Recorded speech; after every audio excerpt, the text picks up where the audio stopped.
Make sure that's all. Alright, that works.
So is it?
Okay.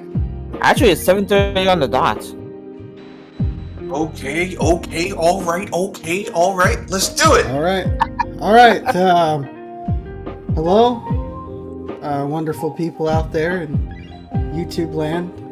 This is Project Console, episode 14. She is gone, and she is never coming back.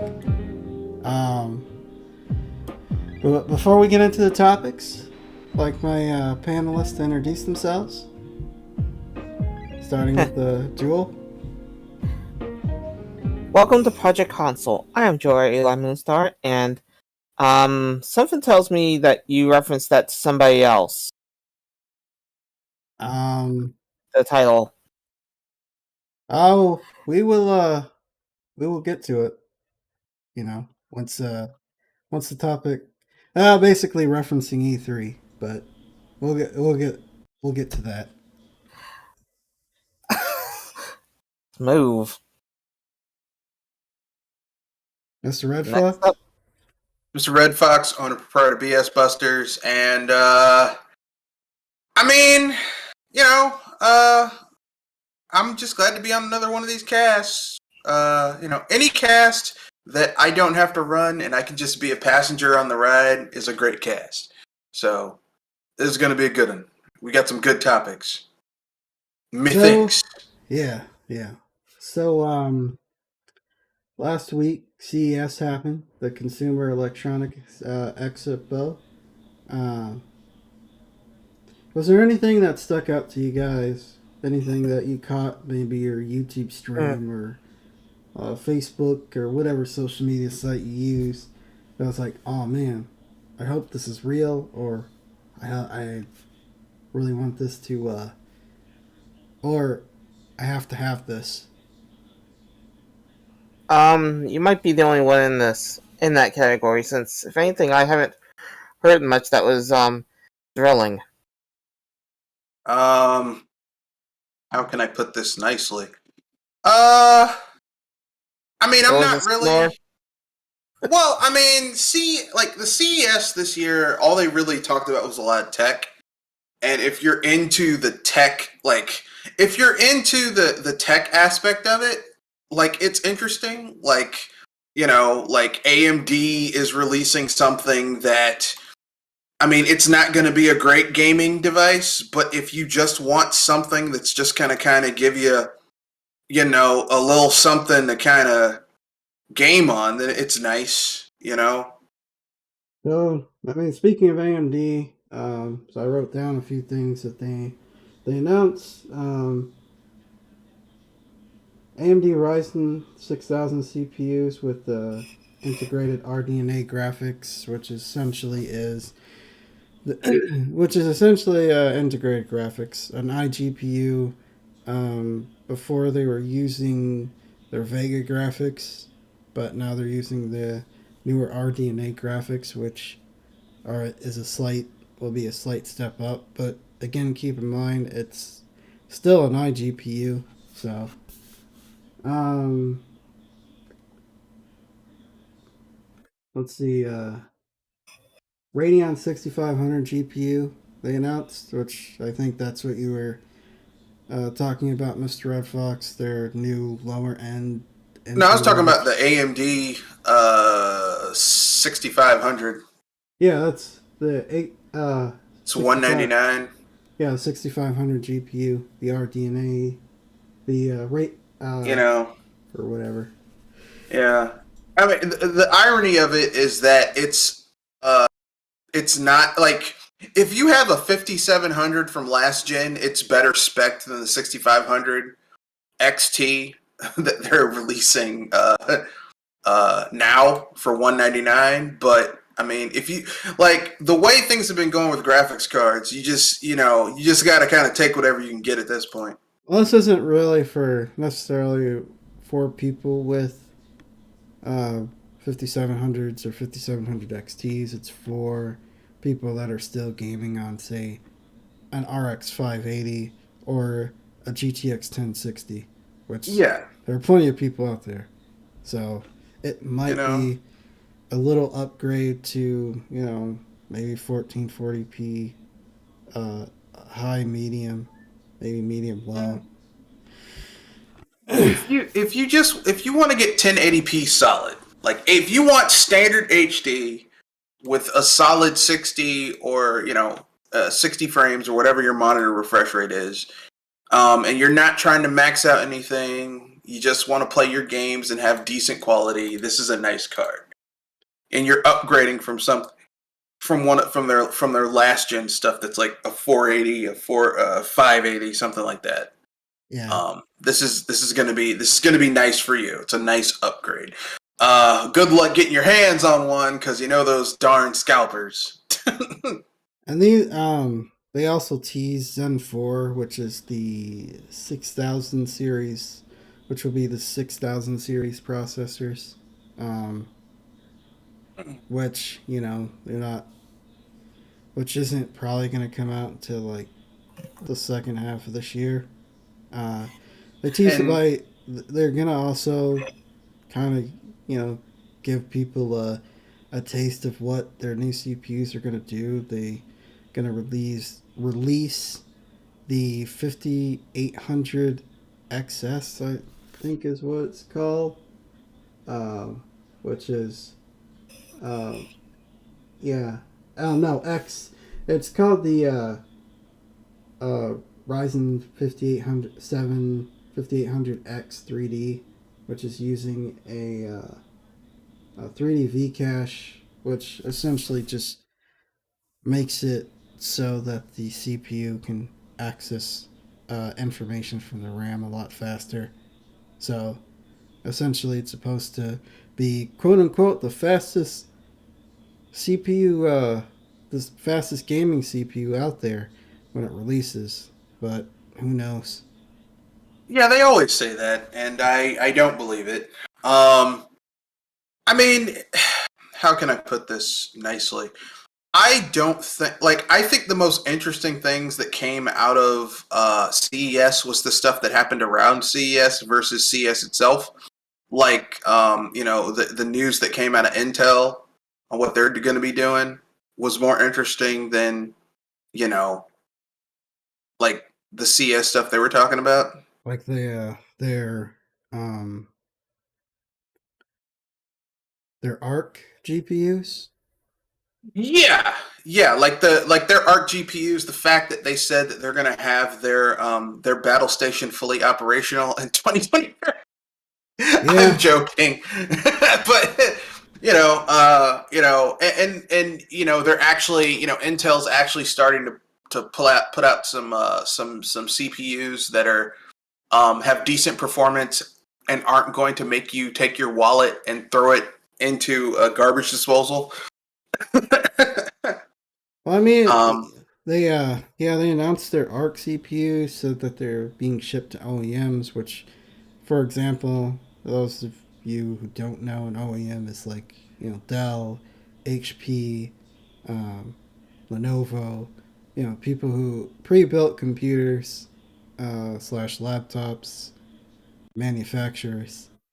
They didn't really specify the models that were going to use these GPUs. They just said, well, they're being shipped, so who knows? That might be something that they have at their own special event rather than CES. but it's just good to see that. It's just good to see that we're getting because of competition. You're getting like more competitive pricing, which means that for The people who customer is want getting to a better deal. exactly the customers are getting a better deal. Yeah. Because for a long time, people like to talk a lot of trash about Intel. But for a long time, if you had an Intel CPU and you took care of your PC, your Intel CPU was gonna hold you for a while. And if they can have similar quality on a GPU, then that's a good thing, in my Yeah. humble opinion. Yeah. Because I mean, you need competition. You need competition. You need to have companies, competing for your money. If you don't have Different companies people. competing for your money for your dollars, they might not, even if they aren't competing against each other. Because I think the vast majority of Intel's money these days is like server banks and stuff like that. But still, a lot of their business is still like I think 30-40% is still consumer based products, not directly but through OEMs. So you still kind of do need that. You need that competitive space. Yeah. Yeah. You know, I mean, Uh, and they also talked a little bit about their laptops, and one of the big claims that they made is like, oh, get 24-hour battery life. But there's a big asterisk towards that. That's, the screen being, I think, at like 100 or so nits of brightness and other various things. low So power it's mode, not, like yeah, every laptop that, like every laptop we've ever seen, yeah. So it's or using, smartphone. yeah. So you're not gonna be gaming. You're not gonna be able to throw up, Doom Eternal, play for a couple hours, and lose like 10% of your battery, or 5 to 10% of your battery. So don't get your hopes Yeah, up on that. but to be fair, I mean, if you really want to enjoy those types of games, you really shouldn't be playing them on a on a laptop in that power settings anyway. You Well, know, the thing about, right, I think there are a lot of really cool looking gaming laptops out there, but I yeah, still but they're find that power hogs power hogs, they find them unnecessary. They're more, and they get really hot. if you want something really good, you're gonna have to get, something that's more akin to a portable desktop than a laptop. So Yeah, I mean, you can get. There are gaming laptops that are good, but you're never going to get the type of performance in a decent gaming laptop. Like if you do performance versus battery life, like you're better getting like a mid grade gaming laptop than going for the top of the line because the top of the line in performance is going to have bad battery life, and it's going to get really hot. There's always going to be heat dissipation issues. And if you get something that has a long battery life, then it's gonna, it's the performance isn't going to be that good because by virtue of a gaming device is going to pull a lot of power for what you're doing.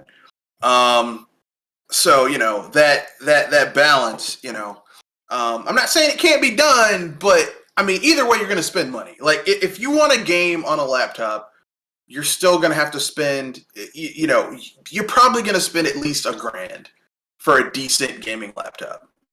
And Maybe on sale a little bit under $1,000, maybe like on the lowest at $899, but nothing under $500 if you want to do some decent gaming on a laptop. and then Nvidia came to CES with a whole lot of nothing as well.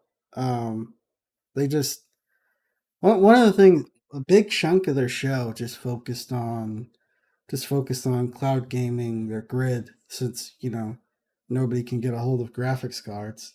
I guess they just assume, well, we're just gonna prepare for a future where everybody just rents computers rather than builds them.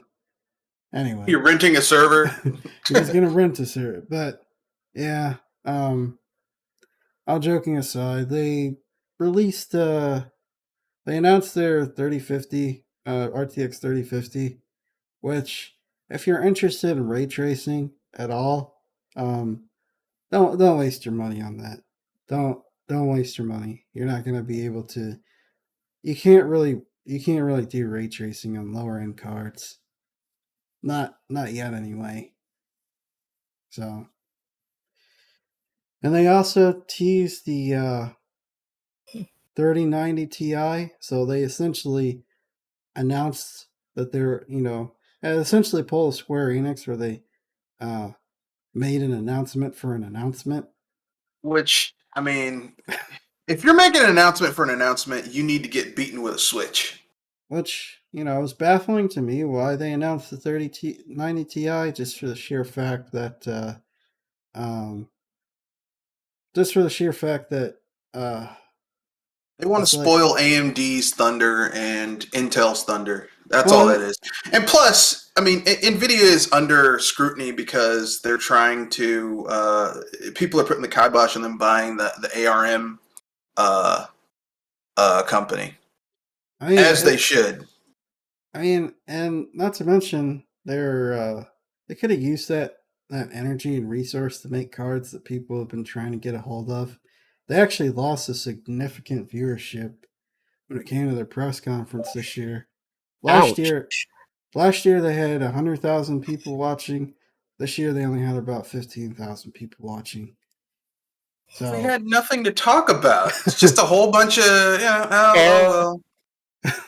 yeah, I just was a whole saying bunch air. features in their server, in their cloud service. That's pretty much it. 30 It's like the RTX 3050 waste of time and energy. I wouldn't buy it. Not because it's a lower end card, but there are other cards, lower, entry level cards that would probably be worth buying over the 3050 Ti if you're into ray tracing. Or not into race tracing, but if you just need an entry level car and you're not into ray tracing. But Intel showed up, and we touched on them already. They talked about their ARC GPUs. Uh, so more competition within the graphics card space. So good thing. that's good news. Good thing. Yeah. And Asus made a couple of interesting announcements with their uh, laptops. They're making a. They're making a. I don't know if any of you guys saw this, but they're making a gaming tablet. Who, NVIDIA? No, Asus. They're making a gaming tablet. So it's called the Z13. It has, I think it has an Intel processor in it. Let's see. Write it down. Um, yeah, that's right. It has an Intel processor in it. Intel i9 processor. And with a 12 millimeters thick chassis and an RTX 3050 Ti. How this thing isn't going to blow up, I don't know. I Because mean, i9s get pretty hot, and it's gonna be interesting to see if this thing comes out. they're gonna the way they design it, they're gonna have to. It's gonna have to be. Uh, there's gonna have to be a lot of airflow, and that's all I'm gonna say on it. Yeah, yeah. Because the Switch, if you play the Switch, which I mean, in form factor, the Switch is basically a gaming tablet with control sticks on the side. The Switch can get hot, and the Switch isn't like it's not using. It's not going that hot, but it still gets heated up enough No, that it you can feel can. it. The Switch can get very hot, like because even when it's in docked mode, and I have good airflow around my Switch. If I'm playing a game for a long period of time, which sometimes when you get really into a game that happens, I'll like go to where my Switch is and I'll walk past it. I'm like, oh, that's some heat coming off of it. Now it's not at the level of say a PS4 or an That's what I was Xbox saying. Series X, but That's what I I was mean, trying to say. That it's not the hottest of the consoles that you can have when it gets so hot, when it gets to a high heat, but you can still feel the heat, right? Yeah. I was saying because of the form factor, because it's basically in a tablet format, and like here's the thing: despite all of the technical wizardry that's going on there, there's still a lot of heat being produced, and it has to but because of the form factor and like all those components being very compacted into each other, like the best they can do, you still have heat issues. Um, and that's not using top of the line parts.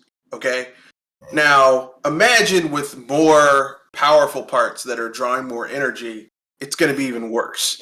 So that's all I'm saying. Um,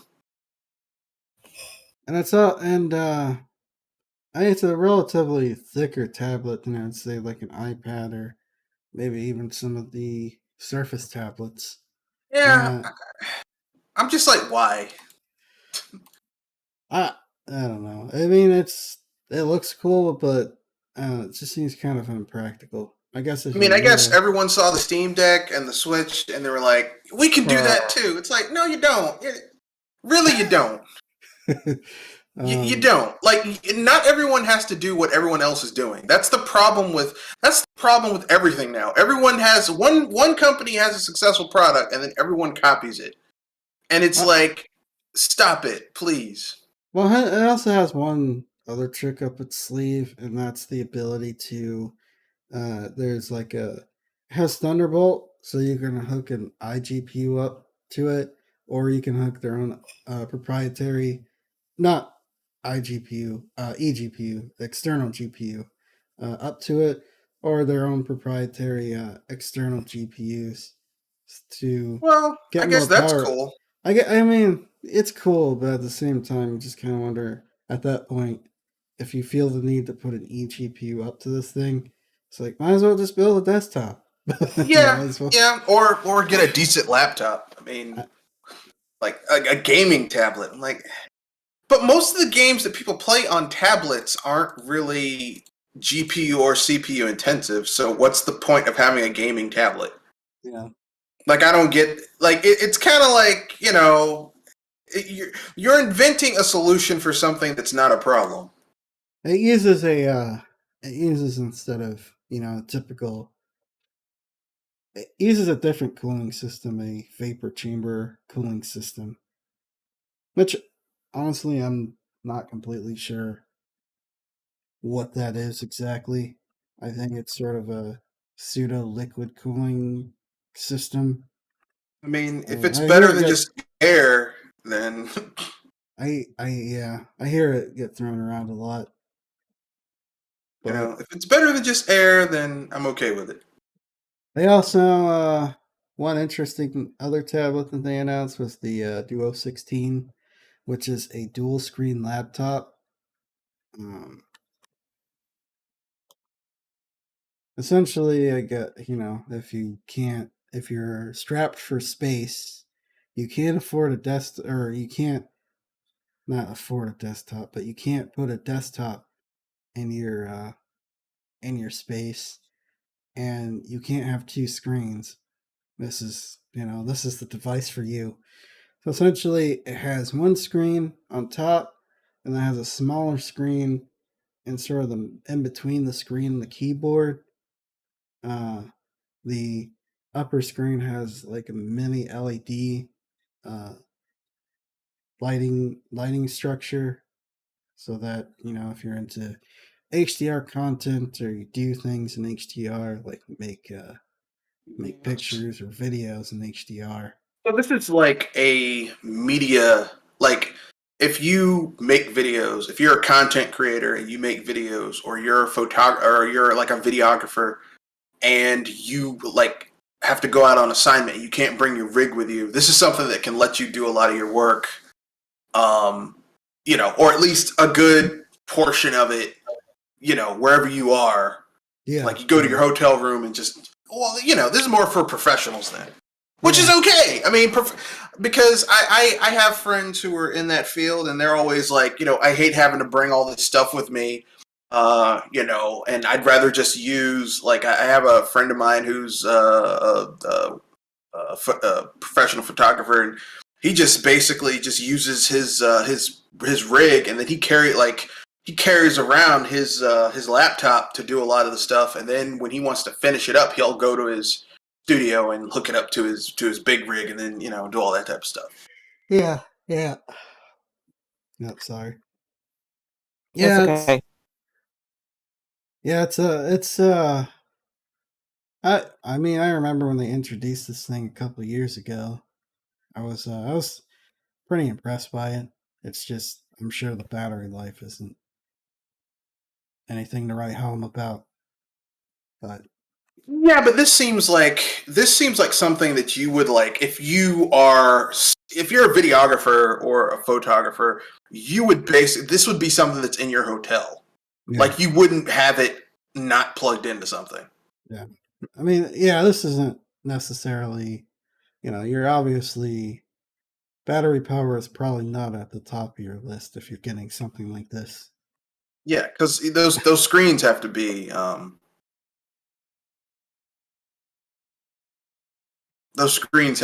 are drawing a lot of power. Yeah, yeah. So that was CES. Not really all that much to talk about. I mean, not really. It didn't really seem like a lot happened. I guess they announced some cars, concept cars, that nobody's going to be able to buy or afford, except maybe like two Not for some people. time. The technology is just going to get The technology is going to get cheaper, but that's going to take a good while for that to happen. yeah, the technology will get cheaper, and then it'll trickle down into baser models, which I'm okay with. But I mean, like the only game announcement that I can think of from CES was the Serious Sam game getting an expansion, and that's about it. And then Sony teasing their headset, but Yeah, I mean, nobody here cares. Did I hear that right? yeah, they're doing a PSVR too. Oh no! I mean, I guess enough people bought the original PSVR that they're like, we can now sell people that shit before. But to be fair, sorry, pardon my language. The original PSVR was like Trash. well, a lot of the stuff in the PSVR was just stuff that they were carrying over from the PS3. Because remember, when the PSVR first came out, like the controls for it were just like bits and pieces of stuff from, the PS Move. Yeah. Like that was how you moved around in the world. Like PSVR is like the broke down bootleg version of what you're getting from Oculus and Vive and Index and stuff like that. Yeah. Like that's what it is. It's like I want VR, but I don't want really really good VR. PSVR. That's a So we'll get into some of the gaming news that came out. Take Two decided to pull Microsoft, and well, kind of yes and no. So they bought Zinga, a mobile a mobile gaming company, for $12.7 billion. Yeah, It's just one of the biggest, if not the biggest, gaming acquisition we've seen. it is. So, Uh, what makes Zynga 12.7 worth $12.7 billion? I mean, I have some ideas. For example, there are more iPhones and more Android phones out there in people's hands than there are Switches or PS5s. you know, And I think this was built around infrastructure yeah, and market reach. I don't think.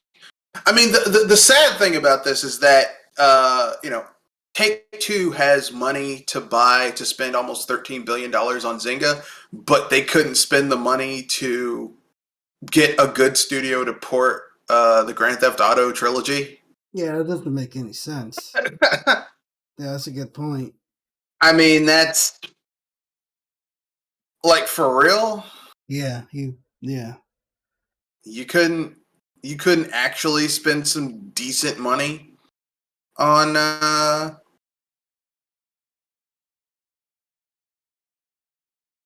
you couldn't spend some decent money on like that just tells you the priorities of this publisher. I bet ZeniMax is kicking themselves right now. It's like we could have gotten more money out of these guys. We could have gotten more Yeah, money but out of Microsoft. Cinemax, I mean, like to be fair, I think Zynga paid too much.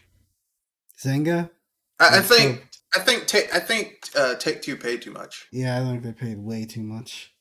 I don't. I mean, ZeniMax. Like, if you were told me, Microsoft spent $12.7 million in ZeniMax, I'd be like, okay. I mean, that makes sense. They have some pretty high profile games.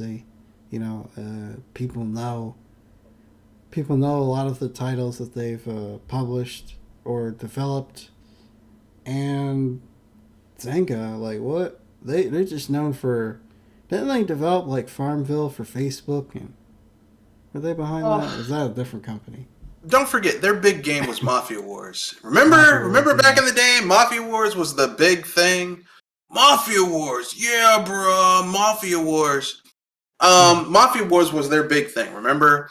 And then it was Farmville. Like Zynga, there was a time. Like, okay, if Take Two had done this 5 years ago, or even 10 years ago, it would make sense. Now, doesn't make sense. Doesn't make sense. I think they overpaid. I think the reason they did this is because, and this is just my own supposition, because I'm a business person and I can, I try not to think emotionally about stuff like this. I try to think logically and step away from my biases because I hate Zynga. And I hate mobile game development studios, but I get what you're saying there. Well, I Zinga made hate. a lot of money. So I'm going to take a step back from my bias and just look at it from a business standpoint. I think the reason Take Two did this is because they wanted to. They're probably, and this is just me. I think they're going to be porting even more of their games onto mobile. I think that the next GTA is going to have a heavy mobile component. I think it's going to be playable on consoles and mobile gaming devices because they're going to want people to spend. Like, here's the thing: at this point, there's been 155 million units sold of GTA 5, I Yeah. think. And let's give them a general estimate. Only a third of that are people who are playing GTA Online, and of that third, only a third of that are whales. But those whales are generating like hundreds of millions of dollars of revenue a day So for much money that Rockstar. it's ridiculous, right? But here's the thing: 155 million people. A lot of those people double bought GTA 5, got it on sale, whatever. A lot of those people played the single player, didn't even beat the game. and just kind of left it alone. Okay, but okay, no matter that huge amount of people who bought GTA 5 is dwarfed by the amount of people they can reach on smartphones and tablets. Of course. If they release a version of GTA Online on smartphones, which is what they're probably going to do, and that's what I think. That's what I think's going on here. You know, and that's I think like yeah. Rockstar. I mean, Take-Two knows that they lost money in the initial front of this deal. They're going to make it back up with the insane amounts of money they're going to get, because there's dumb people out there who will spend real money for fake money to play a game. Okay. Yeah. Wouldn't be surprised by that one, really. People already do that, because I remember playing Mafia Wars back in the day on Facebook, where I would play that game and spend real money, like not a huge amount, like $1 here, $3 here, $5 here for fake money. That's good. I never put any money into Facebook games. Well, I mean, you have to remember, this was over a decade ago when Mafia Wars was first really taking off. You know. Yeah. I remember going to the GameStop and seeing Farmville cards. You can buy Farmville cards. Yeah, and Mafia Wars cards. So you can still buy Facebook. I mean, cards for Facebook. Yeah, there are people who do that. So I mean, I'm just saying, like, only spent, I think in total, like maybe $20 on Mafia Wars back in the day. But I mean, because like basically it was peer pressure, because a lot of people I knew were in Mafia Wars. They're like, join my clan so I can win, so I can, you know, do stuff. I was like, sure, you know, my peer group, blah blah blah. Now that I'm more of a solitary person, I'm not, you know, subject to, you know, peer stuff. I feel a little bit different about it, but I'm just saying that, you know. Yeah. You know, that's all that is. Okay, like I said, the sad thing about all this is, you know, like Take-Two had the money to pay for this, but they gave, you know, they gave they gave their best They gave the games that made them into the studio, into the publisher that they are, to the cheapest, most lowbrow, broke, can barely functioning studio they could. That's embarrassing. But they had money for this. Yeah, that was pretty embarrassing. So,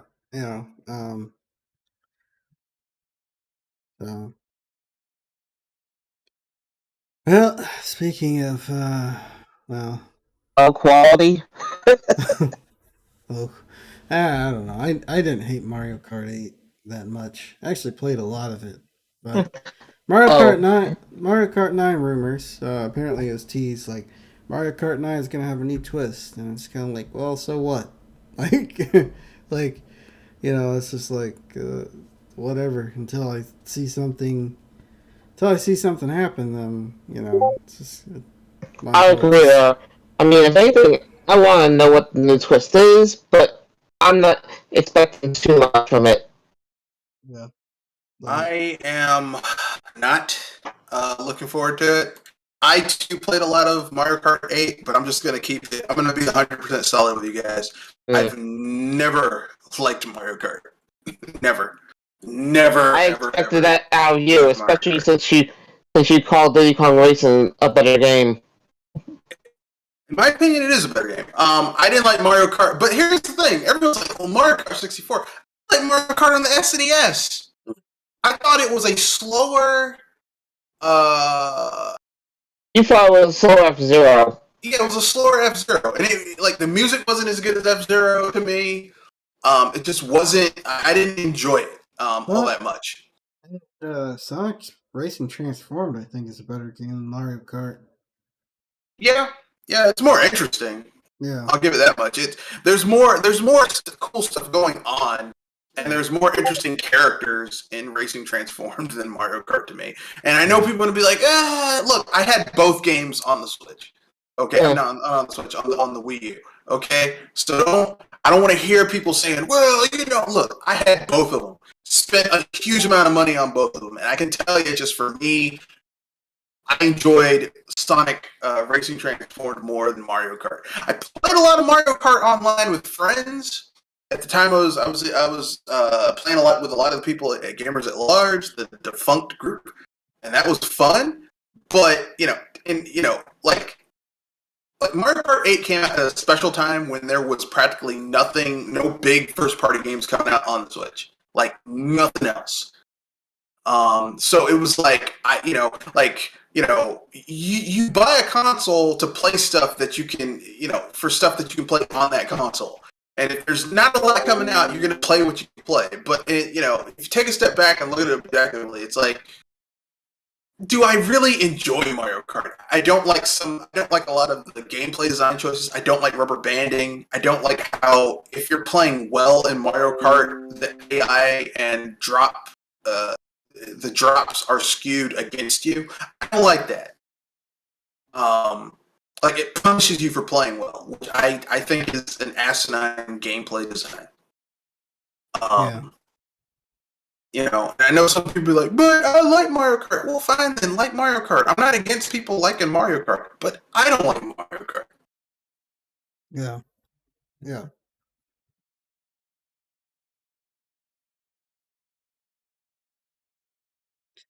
All right.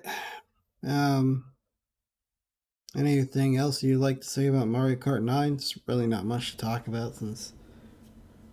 I mean, We're in hopefully, speculation mode at this point with that, so I wouldn't put too much effort into that. hopefully it'll be better than 8. But I mean, like I said, the only Mario Kart game that really wowed me was Double Dash, and that's because that mechanic where you basically who you paired up with you and like and stuff like that, it actually mattered.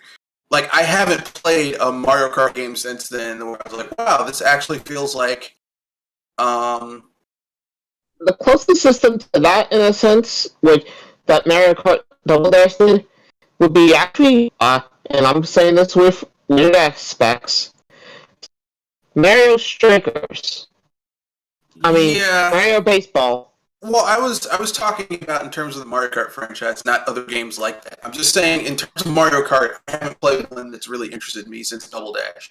So like one game out of like 10 games in the series, because there was one on the Game Boy Advance that they don't count, and there's one on the DS that they don't count.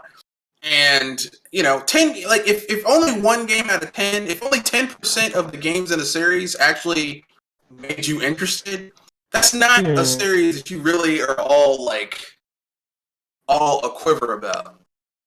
So I'm not. I'm okay with that. Like, I'm not like, oh my god, I have to have uh this game. I'm okay with it. I'm okay not really caring that much about you know, Yeah, I get you. yeah. Okay, I mean, you don't that's have to your like. call. You don't. Well, the thing is that like you don't have to like every game that comes out from a publisher. Mm. You know, I mean, that's kind of like you know you don't have to like everything that comes out from your favorite publisher, just like you don't have to like every book made by your favorite author. You might like a lot of it, but that doesn't mean you have to like everything.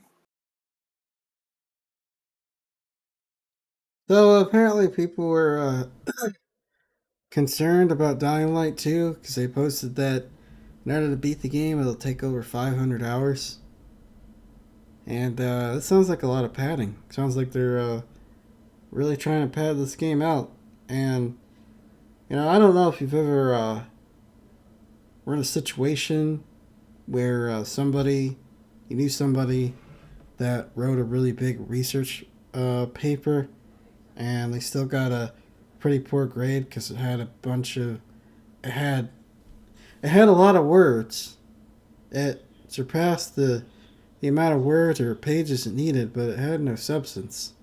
So, the problem with some of these games is that their worlds are super big, but there's not a lot going on in these worlds. It's just, I mean, it's just, it seems like traversing the world is uh, more padding rather than actually,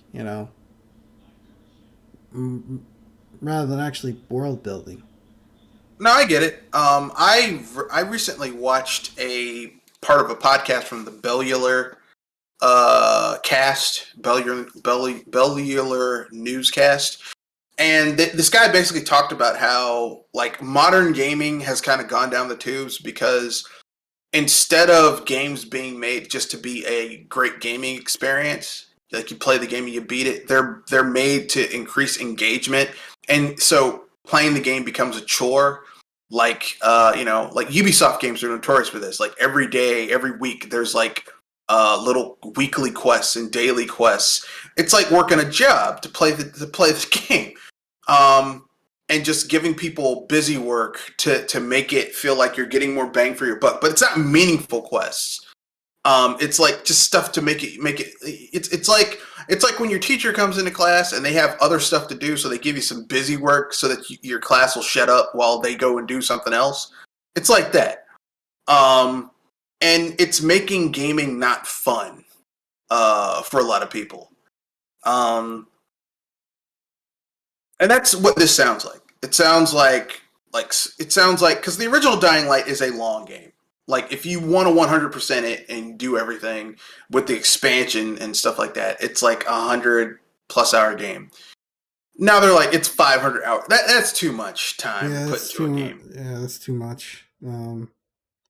Yeah, at some point, yeah, it just does become too much, and a lot. You run into the Ubisoft problem where you open up the map and there's all these little dots that you're running to, and it just feels more like busy work. It doesn't really add much to the story. It doesn't really add much to the world. There's not a lot of world building going on as you're running around doing all these side quests. It's just, well, gotta get that achievement score higher. Gotta get that fancy weapon skin or that fancy new attachment for my gun or that new gun. Gotta do these special side quests. And it's just kind of like, eh. I mean, it is. I mean, I You guess know, I guess it's great if if you're one of these people that can only afford 1 to 2 games a year, or you only have time to play 1 or 2 games a year. But I don't know. It's just it's just too much. I'm not against it, but my problem is my problem with all of this is just like I'm not against the game having a lot of content, but the big question is it fun? Yeah. Like a lot of these games have a lot of content, but are they fun?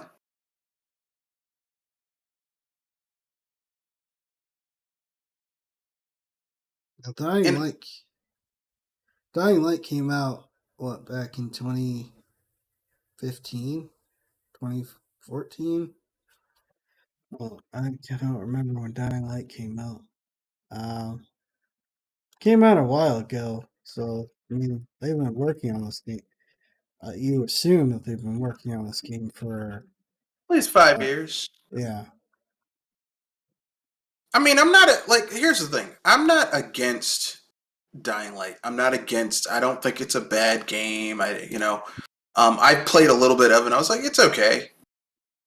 Yeah, it came out 7 years ago. So Yeah, so I mean, maybe they took like 2 years off, but I mean, this game has at minimum been in at minimum it's been in development for 5 years. yeah. So I mean, maybe it'll be good, maybe not. I don't know. Yeah, well, hopefully it's good. People did like the first game, so hopefully the second one is hopefully the second one's good. Um, so here's the big topic. Here's why the title got its name. She's gone and she's never coming back. So pretty much E3 is, it has been dead for a while, but I think it's coming. I think people are starting to come to terms that the old girl's gone. That she's left the building, and she's not coming back. Uh, They announced that they're not doing a traditional E3 this year, um, because of Omicron, which might be an excuse to feel like we don't really know what we want to do with E3 anymore, or we don't know what we're they don't really feel that E3 is marketable or something. I think that a part of it is Omicron. I also think a part of it is it's just not as marketable as it used to be. But to be fair, I'm not going to say E3 is gone. Because let's keep it real. E3 should have done this years ago. Yeah. E3 should have gone online. Because remember, for years they catered strictly to. For years they catered strictly to. Um,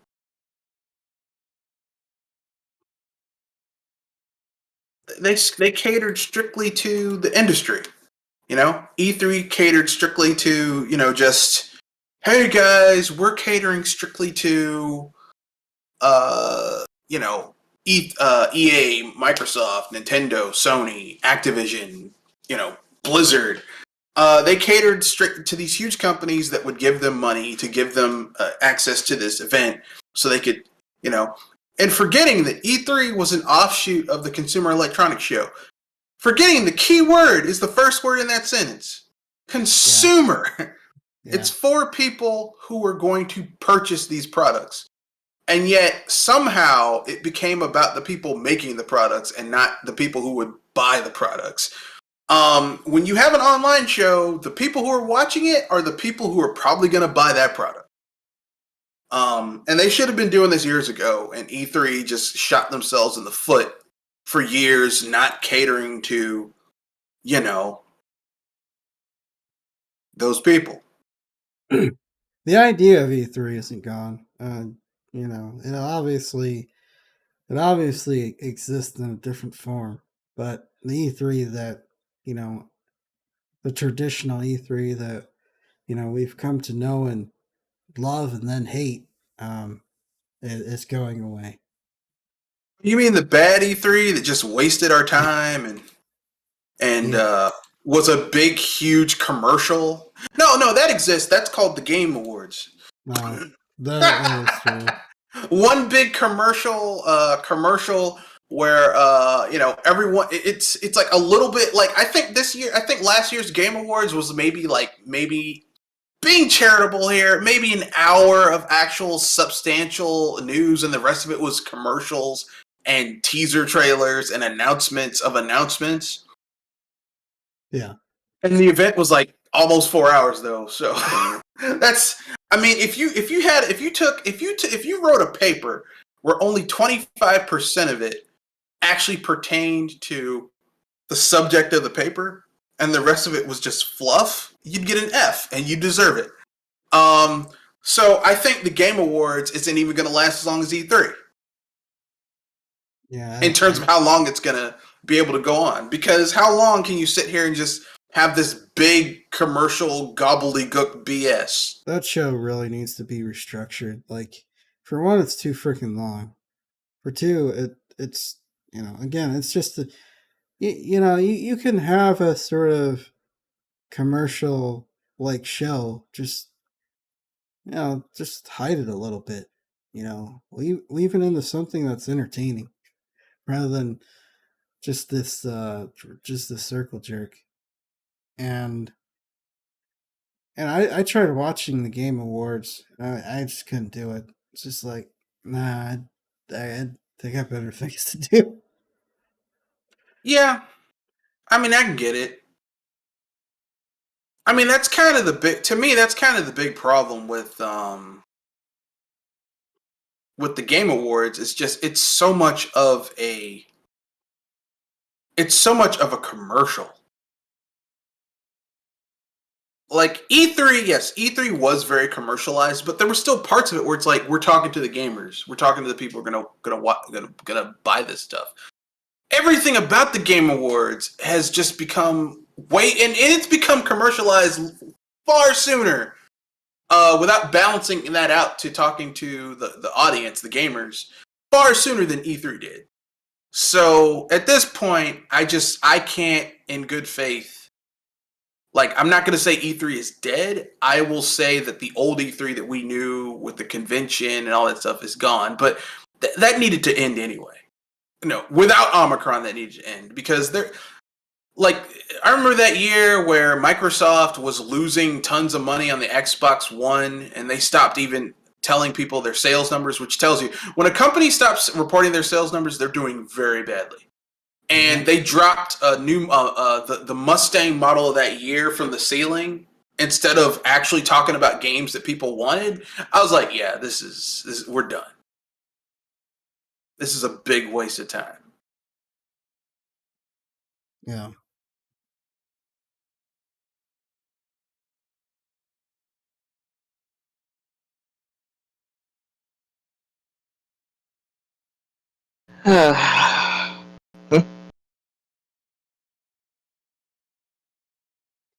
Yeah. So Got that's just the anything? way it is. Yeah. Yeah. I mean, I know some people are gonna be like, but Mr. Red Fox, why? Look,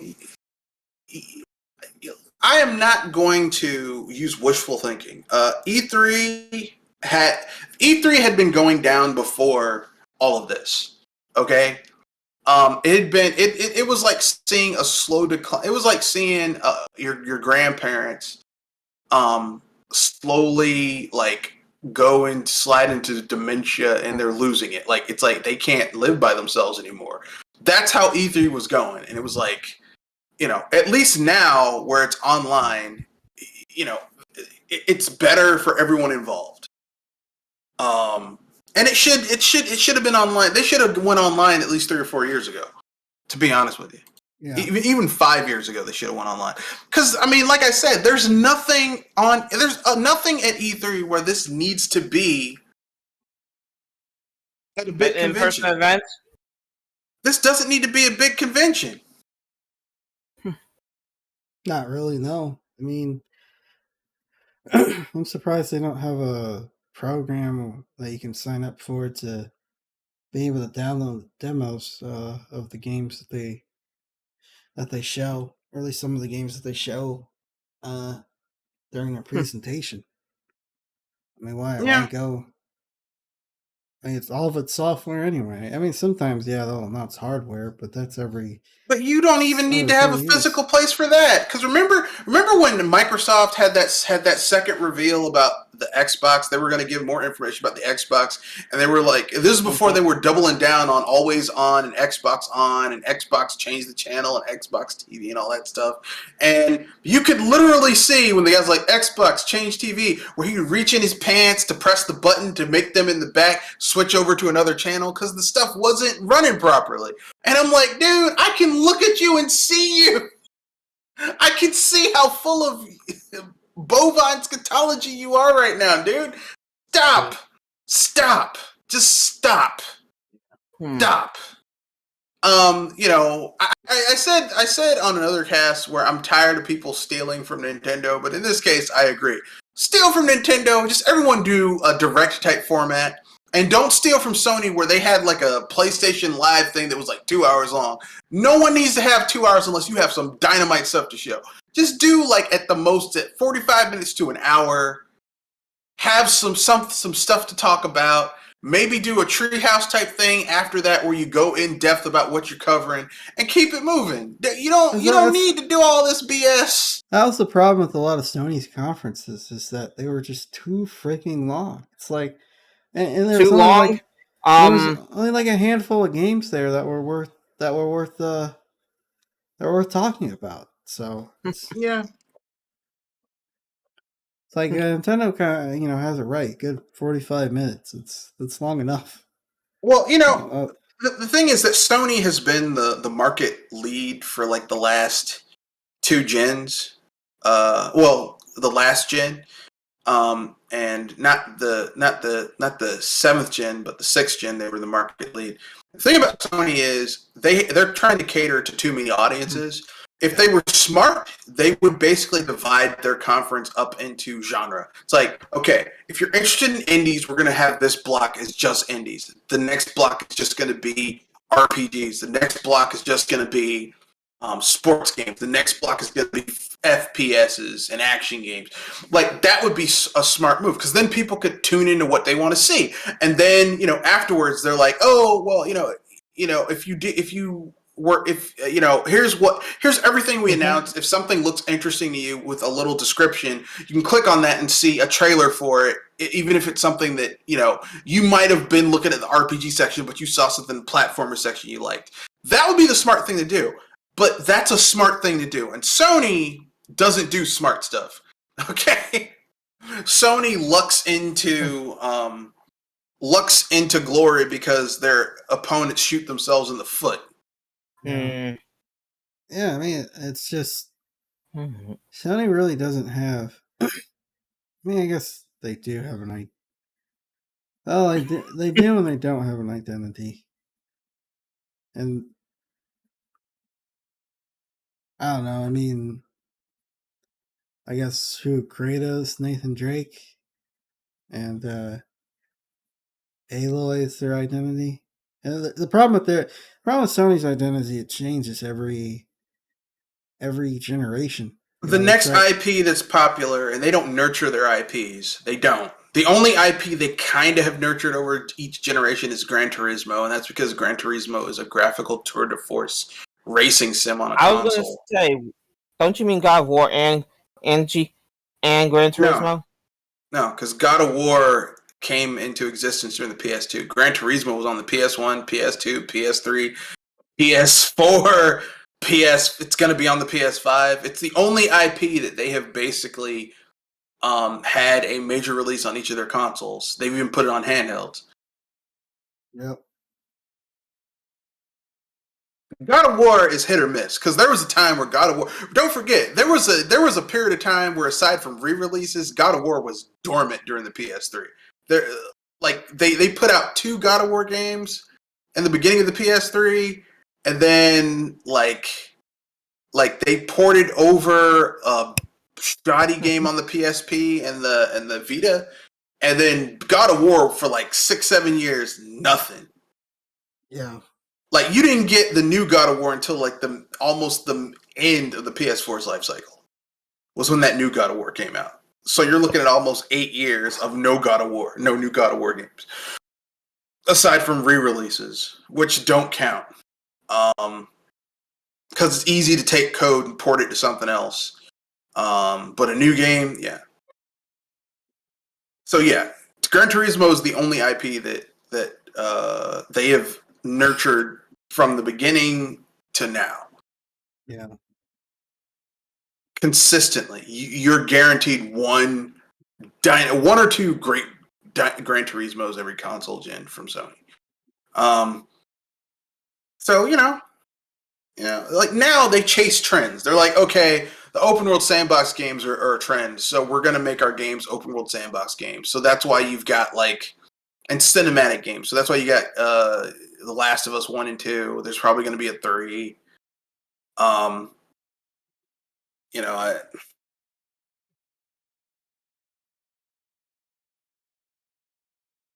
not really impressed with The Last of Us, but a lot of people like that game. I don't know why, but they do. Yeah. Well, probably because of its movie cocksucking. I wasn't going to go that far, but Yeah. I mean, I have a thing against that game personally. I mean, it's very cinematic. I don't have anything per se against cinematic games. I don't personally because when I play a game, I want to play a game, not play a movie. But exactly. But there are games that play like movies. Like if you played old school adventure games like Full Throttle or Grim Fandango, those games play like movies. The Traveler's Tales games, not Traveler's Tales. Those like the Wolf Within and the Walking Dead, like those games. Those games play like or have a very cinematic. You're just playing through the story basically, and you make certain choices to do certain stuff. Or Tales from the Borderlands. I'm not against games like that. I just personally don't want to play an action game that's like that. Yeah. I don't want to play an action game that's cinematic, like because it's an action game. I want to play an action game where my actions are what are dictating what's going on. And but a lot of people, those games sold well on for the PlayStation. I think they had like a 10% attach rate on the PS4 and the PS3 and the PS4 and the PS3. So there's a niche that like those types of games. I personally don't. I don't want to play a cinematic action game, but some people like that. That's a niche that's making money for Sony. So you know what? That's who they're running towards. If they can release 3 or 4 cinematic platform or action games that sell to their install base of like 100 million, that's roughly 10, 15 million copies across 4 games, that's 60 million. And let's say they're all paying full price or between $50 to $60. That's a lot of money. So I mean, I get it from a business standpoint, but Sony just chases trends, and that's their problem, is that they chase trends. They don't create them; they just chase them these days. Well, here's a bonus topic. So apparently, people decided that it was a great idea on Twitch to, for example, Pokimane decided to stream Avatar: The Last Airbender. Which so let me guess, they got copyright hit. Well, she got banned for the weekend. Yeah. But because Pokimane makes so much money, they brought her back after a weekend. Anyone else does that, they get banned immediately. But Pokimane makes a lot of money. It's not like so she only got a weekend. It's not like Avatar: The Last Airbender isn't owned by Nickelodeon, who is owned by Viacom. Like that's great. That's fantastic. I don't get it. It's no, there's rules. Okay.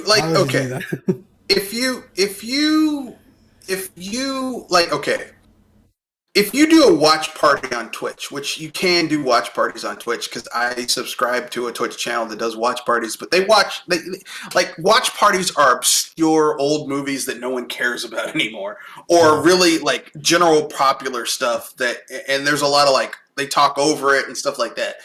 But if you're just legitimately just streaming over stuff, there's a problem there.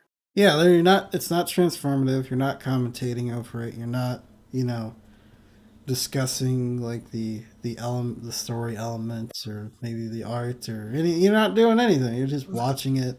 Yeah, the real scandal of this shouldn't be that Pokimane was streaming the things. The real standard should be the double standard that Twitch has, where if you're a small channel and you do that, you get banned for a month or for life. But Pokimane only got a 2-day suspension, which is nothing. Yeah. That's her weekend. She probably wanted to have the time off anyway. Yeah, exactly. So the double standards, of course, and these people have done a lot of various different things in the past. They they'll get banned for like a day, but they make Twitch so much money that they can't keep them off there forever. So I mean, if you're a big Twitch streamer, you'll get punished, but it'll be the equivalent of a slap on the wrist. Now, if you're a smaller Twitch streamer, there was a guy that I saw, and he was banned from Twitch because of his name. Now, his name was Harry Balzac. If I got that right, it sounds like something perverted. It sounds perverted, but it wasn't spelled that way. And if you pronounce it the way it was supposed to be pronounced, it's just Harry Balzac. But I mean, most people didn't pronounce it as a Harry Ballsack, but it was really Harry Balzac. I know. So That's he because got banned. He got banned, and Twitch was like, we're going to put our foot down. But I mean, the problem, like I said, is the double standard because there are other Twitch streamers who do messed up stuff. Like Twitch is like, you can't show sexuality, but people play games on Twitch that have lewd sexuality in content. it, and they aren't being banned. Yeah. Like the double standard is the problem, not the punishment. It's the double standard. And Like, that's why are before, you? and that's before thinking about the scandals that happened with Twitch, like how international money gets cleaned and transferred through it. Yeah, well, that got broken up, and that wasn't Twitch itself. That was someone using Twitch's mechanisms to do that. Someone gaming the system, and even if you close loopholes, people will find a way to game the system. Unfortunately. But yeah, it was terrible. It was terrible. I'm just saying that to me the issue isn't that that people are being banned. It's just how it's like the double standard in the how those punishments are being levied against the offending parties.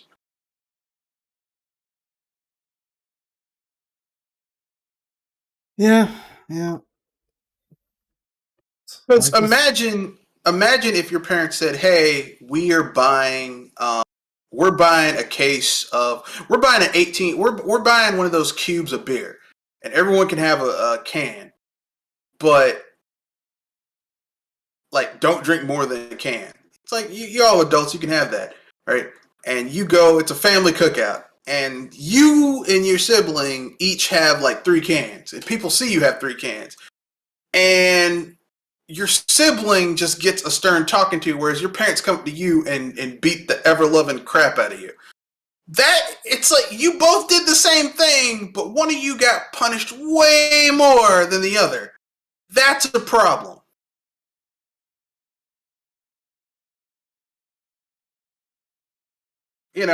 Like if you're gonna punish someone, it has to be applied equally.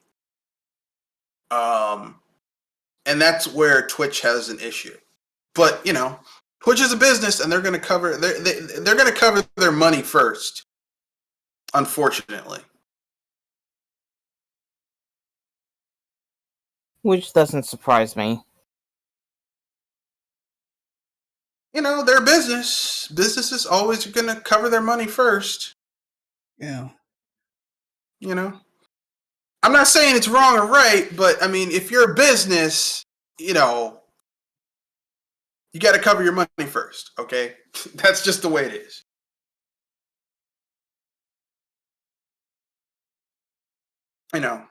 That's why. I mean, that's why there's some things that are publicly run. It doesn't matter if they're profitable or not because they exist for the convenience of the people who use it, not because it's trying to make money. Like roads, you're never going to make money off of roads because the amount of money you have to spend on maintenance and upkeep is always going to trounce how much money you make, even if you put a toll on it. Which is why it's a sunk cost, like schools or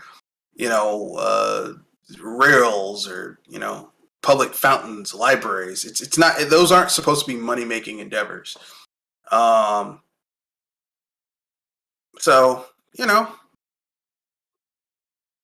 Yeah. but Twitch is a business. They're owned by Amazon, so.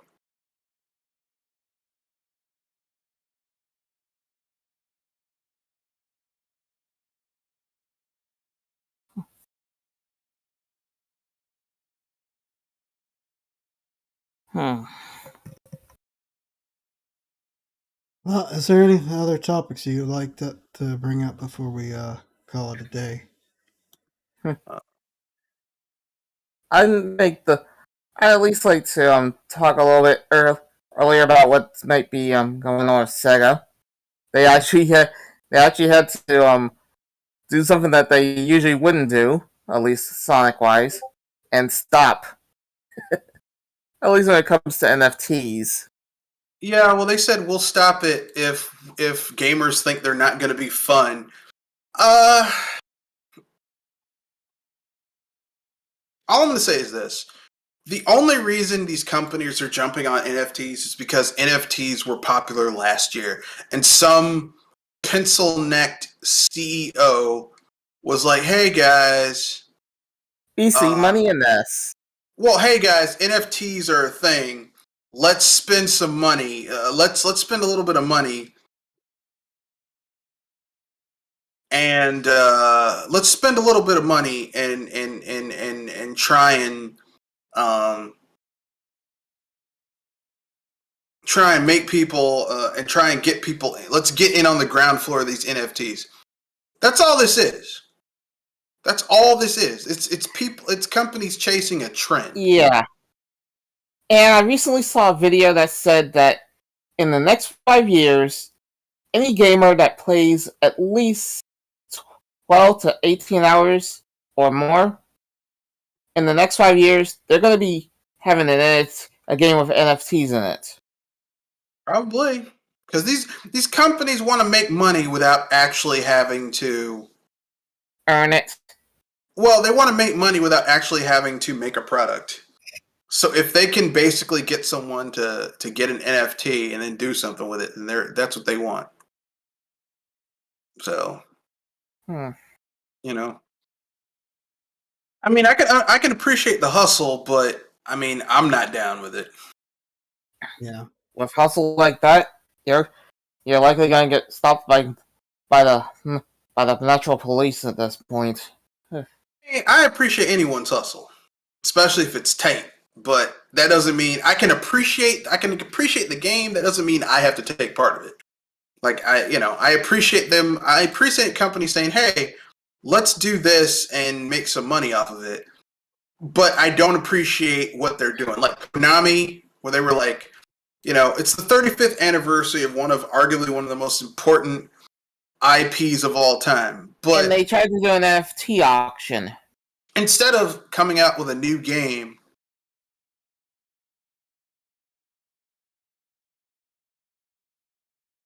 yeah. Instead of coming out with a new Castlevania or a re-release of old Castlevanias, or coming out with a new Castlevania game, or heck, I would take them taking the WiiWare version of Castlevania, a new beginning, and making that available just digitally for people for like $5 or $6, or maybe even 10. Even 10 is a fair number. No, we're gonna do an NFT auction. It's for like $20 a pop. I was like, what? Yeah. This is like somebody I'm likely gonna get razzed for this, but it's like somebody buying a Bethesda game and not being able to modify it at all after purchasing it. Yeah, I mean, or buying a Bethesda game on the Switch. Can't mod it, so you're playing the worst version of that game. Congratulations, you bought Elder Scrolls on the Switch. You're stupid. Yeah. You are literally playing the worst version of this game because it cannot be modded whatsoever. Here, give me that permanent marker. I'm gonna write "stupid" on your face, on your forehead,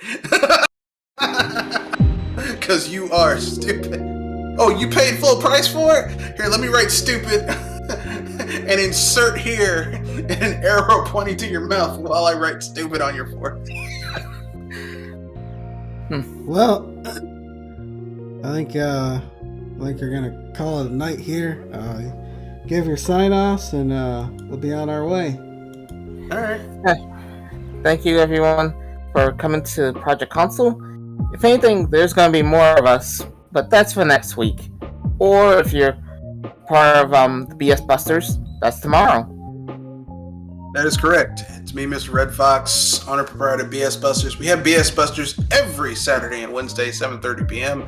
to 9 o'clock p.m. Eastern Standard Time, where we basically point out and discuss various bits and pieces of BS floating around in the gaming sphere, or gamosphere, if you will. That being said, that's all I had to say. Peace. And this is Kanoshi Abominito here with episode 14